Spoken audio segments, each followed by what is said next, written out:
नमस्कार मेरे प्यारे भैया बहन। आज मैं डॉक्टर भीमराव अंबेडकर के विषय में बता रहा हूँ। उन्होंने स्वयं कहा था कि मैं अछूत हूँ, यह पाप है। लोग अछूतों को पशुओं से भी गया बीता समझते हैं। वे कुत्ते बिल्ली तो छू सकते हैं, परंतु महार जाति के आदमी को नहीं। किसने बनाई है छुआछूत की व्यवस्था? किसने बनाया है किसी को नीच, किसी को ऊंच?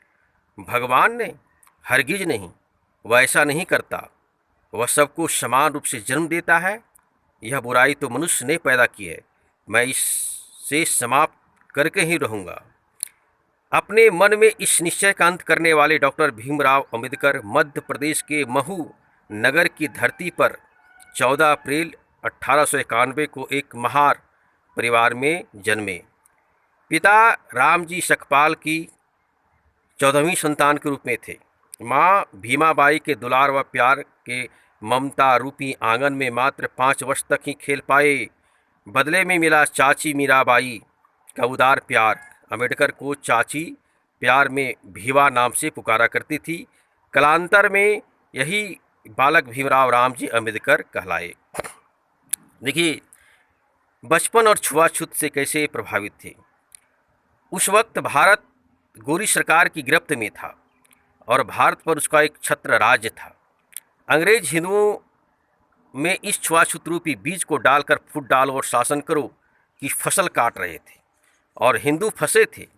ऊंच नीच, छोटा बड़ा, ब्राह्मण ठाकुर, कायस्थ चमार, कोरी अर्थार्थ, नौवा धोबी, इन भेदभावों की तुच्छ व निचली भावनाओं के दलदल में भीमराव संस्कृति की शिक्षा ग्रहण करना चाहते थे, परंतु संस्कृत के शिक्षक ने उन्हें शिष्य रूप में स्वीकार नहीं किया, क्योंकि वह अछूत थे।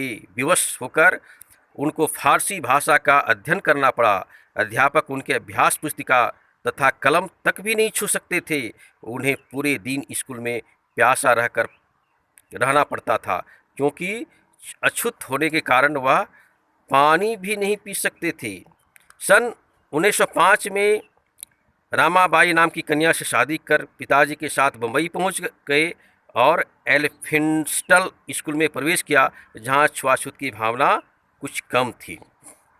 इस तरह मेरे प्यारे भैया बहन, स्वतंत्रता के बाद भारत के प्रथम कानून मंत्री के रूप में वे बने। हालांकि इसके विषय में बहुत सारी कहा जा सकता है, लेकिन मैं बहुत शॉर्ट में अर्थात संक्षिप्त में कह रहा हूँ।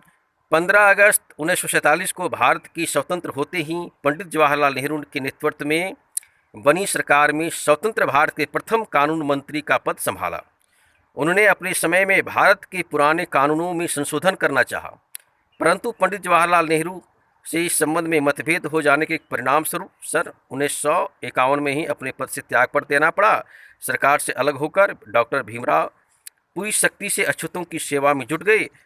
दलित समाज की मसीहा पुकारे जाने लगे। जहां भी सम्मेलन व सभाओं को संबोधित करते, जय भीम के ऊंचे नारों से दिगंत गूंज उठता था।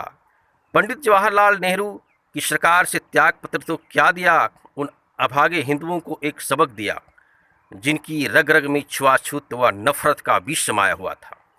उनकी मान्यता थी कि इस धरा पर न कोई ऊंचा है और न कोई नीचा, तब छुआछूत और नफरत ये शब्द कहाँ से आए।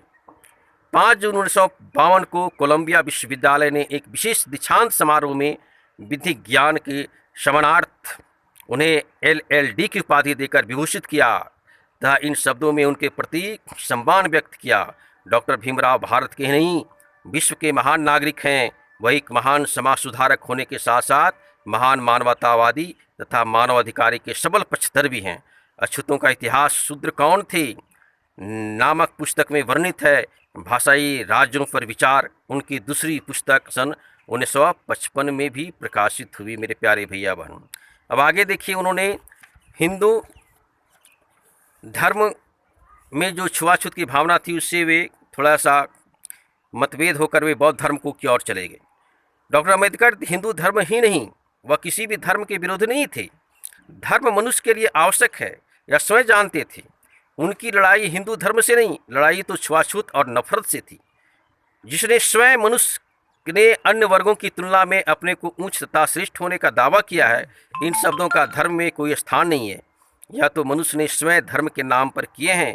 डॉक्टर अंबेडकर द्वारा निर्धारित धर्म के लक्षण वस्तुतः सर्वधर्म संभाव का प्रारूप प्रस्तुत करते हैं। देखिए क्या कहते हैं। धर्म नैतिकता की दृष्टि से प्रत्येक धर्म का मान्य सिद्धांत है। धर्म बौद्धिकता पर टिका होना चाहिए, जिसे दूसरे शब्दों में विज्ञान कहा जा सकता है। इसके नैतिक नियमों में स्वतंत्रता, समानता और भ्रातृत्व भाव का समावेश हो। जब तक सामाजिक स्तर पर धर्म में ये तीनों गुण विद्यमान नहीं होंगे, धर्म का विनाश हो जाएगा। धर्म को दरिद्रता को प्रोत्साहित नहीं करना चाहिए। उनके अनुसार हिंदू धर्म कहते हैं वह धार्मिक और निषेधों का पुलिंदा है। उनका स्पष्ट मत था कि नियमबद्ध धर्म के स्थान पर सिद्धांतों का धर्म होना चाहिए। डॉक्टर भीमराव अंबेडकर ने बौद्ध धर्म को इसलिए पसंद किया कि वह समानता पर आधारित धर्म है। सन 1949 में नेपाल काठमांडू में आयोजित विश्व बौद्ध सम्मेलन में बौद्ध धर्म तथा मार्क्सवाद पर भाषण दिया। 1951 में स्वयं भारतीय बुद्ध जनसंघ की स्थापना की तथा बौद्ध उपासना पथ नामक पुस्तक का संपादन भी किया। सन 1954 में बर्मा रंगून में आयोजित विश्व बौद्ध सम्मेलन में भारतीय प्रतिनिधि के रूप में भाग लिया तथा 1955 में भारतीय बौद्ध महासभा की स्थापना की। 4 अक्टूबर 1956 को डॉक्टर अंबेडकर ने बौद्ध धर्म को स्वीकार कर लिया तथा इसी वर्ष 1956 में काठमांडू में आयोजित विश्व बौद्ध सम्मेलन में उन्हें 9 बुद्ध की उपाधि को सम्मानित किया गया। इस समय शूद्र वर्ग के एक समुदाय ने बौद्ध धर्म में धर्मांतर भी किया गया। मेरे प्यारे भैया बहन, सच्चे अर्थों में डॉक्टर भीमराव अम्बेडकर एक महान व्यक्ति थे, सच्चे देशभक्त और महान मानवतावादी थे। आज भारतीय उन्हें मात्र दलितों का मसीहा, शोषित का मसीहा कहकर डॉक्टर अम्बेडकर को ही नहीं, भारत के विस्तृत व महान व्यक्तित्व को संकुचित करते हैं। यूँ भी मान लिया जाए कि डॉक्टर अम्बेडकर मात्र दलितों के मसीहा ही थे, तो एक विशेष वर्ग तक सीमित करने वाले आप भारतीय लोग ही तो थे, परंतु ऐसा नहीं। ऐसा करना मात्र डॉक्टर साहब का व्यक्तित्व का क्षेत्र को सीमित करना है। इस तरह मेरे प्यारे भैया बहन, उन्होंने संविधान निर्माण में जो भूमिका निभाई वो भी बहुत महत्वपूर्ण है। निश्चय ही वह एक समाज प्रेरक थे। उनका दर्शन सामाजिक चिंतन पर ही आधारित था। सामाजिक समानता, मौलिक अधिकार, मानवीय न्याय, समाजवाद तथा देश की एकता के लिए संघर्ष के पथ पर उन्होंने अपने प्राणों की आहुति भी दी।